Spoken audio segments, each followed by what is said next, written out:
Sina Chidapad. MK Sina Chidapad. Tiger Murinda Seka Chidapad. We want OPS. We NPS go back. Go back. UPS go back. আমার election কেম্পেইনিঙৰ শেষ দিন আৰু আজি লামডিঙত meeting আছে। মই গোটেই যোৱা এমাহ ধৰি গোটেই NFLতে ভ্ৰমণ কৰি দেখিলোঁ যে NFL এমপ্লয়ী ইউনিয়নৰ স্থিতি খুব ভাল। যোৱা 2013 ইলেকশ্যনত আমি 53.29% ভোট পাইছিলোঁ আৰু এইবাৰ ডেফিনেটলি আৰু 20% ভোট আমি বেছি পাম, যে আমি 65-ৰ পৰা 70-ৰ ওপৰত পাৰ্চেণ্টেজ যাব পাৰে।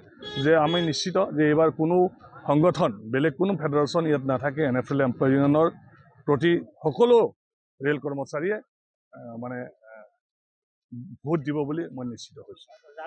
ইণ্টাৰনেল ইছ্যু লামডিঙৰ ৰেল কৰ্মচাৰী ট্ৰেন্সফাৰ আমাৰ ইণ্টাৰনেল ইছ্যু। আমি ডেফিনেটলি এইবোৰ আমাৰ নৰ্মেল কাম। এইটো আমাৰ মানে তাৰ কাৰণে কোনো প্লেনিং নাথাকে, কাৰ ট্ৰেন্সফাৰ হৈছে কাৰ ট্ৰেন্সফাৰ হোৱা নাই। But hospital is a major issue. হস্পিটেলৰ ডক্টৰ নাই, হস্পিটেলৰ মেন পাৱাৰ নাই, হস্পিটেলত নাৰ্ছিং চিষ্টাৰ নাই। তাৰ কাৰণে আমি অলৰেডি আমাৰ এজেণ্ডা আছে। আমি জেনেৰেল মেনেজাৰক কৈ পিনে ডক্টৰ অনাৰ কাৰণে চেষ্টাও কৰিছোঁ। বৰ্ডতো আমাৰ ইছ্যু আছে। অনাগত দিনত আমি নিশ্চয় বিচাৰিম যে লামডিঙত ছাফিচিয়েণ্ট হস্পিটেলত ডক্টৰ থাকে। বহুত আছে আমাৰ মূল এজেণ্ডা আছে যে অনাগত দিনত বিভিন্ন পে কমিশ্যন আছে। 8 পে কমিশ্যন আহিবলৈ আছে, বহা নাই 8 পে কমিশ্যন। তাৰ কাৰণে আমাৰ ডিমাণ্ড আছে। বিভিন্ন কেটেগৰীৰ যি কেটেগৰিকেল বিলাক আছে তেওঁলোকৰ পে ষ্ট্ৰাকচাৰবিলাক 7 পে কমিশ্যনত ঠিক দৰে দিয়া নাছিল, তেওঁলোকৰ সেই ইছ্যু আছে। বিভিন্ন ঠাইত আমাৰ কোৱাৰ্টাৰৰ সমস্যা আছে, আমাৰ পানীৰ সমস্যা আছে, আমাৰ মেডিকেল ইছ্যুৰ সমস্যা আছে, আৰু চবচে ডাঙৰ সমস্যা আছে এইবাৰ পেঞ্চনৰ সমস্যা।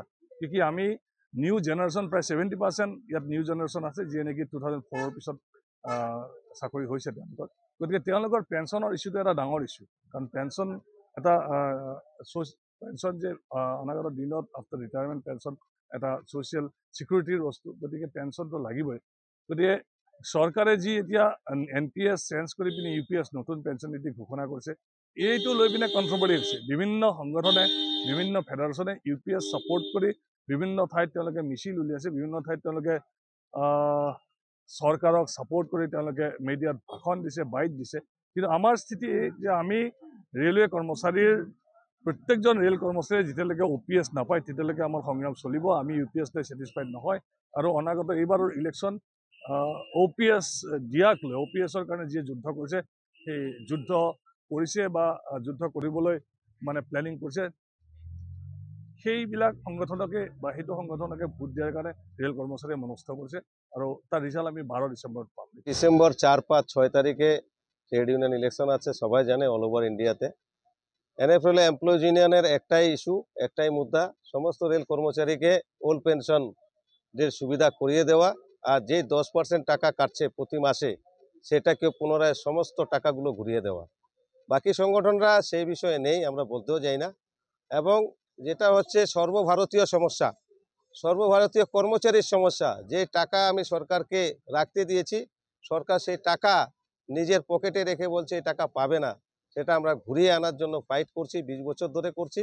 আমরা বিশ্বাসী আমরা একটা সিঙ্গেল ট্রেড ইউনিয়ন 70% ভোটে আমরা জিতবো।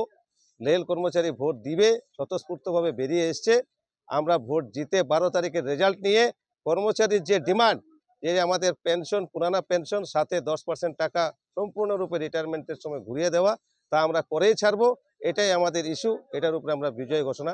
NFL এমপ্লয়িজ কি বস্তু এইটো পুরা অল ওভার ইন্ডিয়া জানে, কিউকি আমার ডক্টর M ৰাঘৱৰ নেতৃত্বত NFIৰ নেতৃত্বত NFL এমপ্লয়িজ ইউনিয়ন লামডিং ডিভিজনত আমি যেনেকুৱা কাম কৰিছোঁ, আপোনালোকে চাই আছে না প্ৰেছ মিডিয়ালৈকে, যে স্বতঃস্ফূৰ্তভাৱে মানুহ ওলাই আহিছে NFL এমপ্লয়িজক ছাপোৰ্ট কৰিবৰ কাৰণে।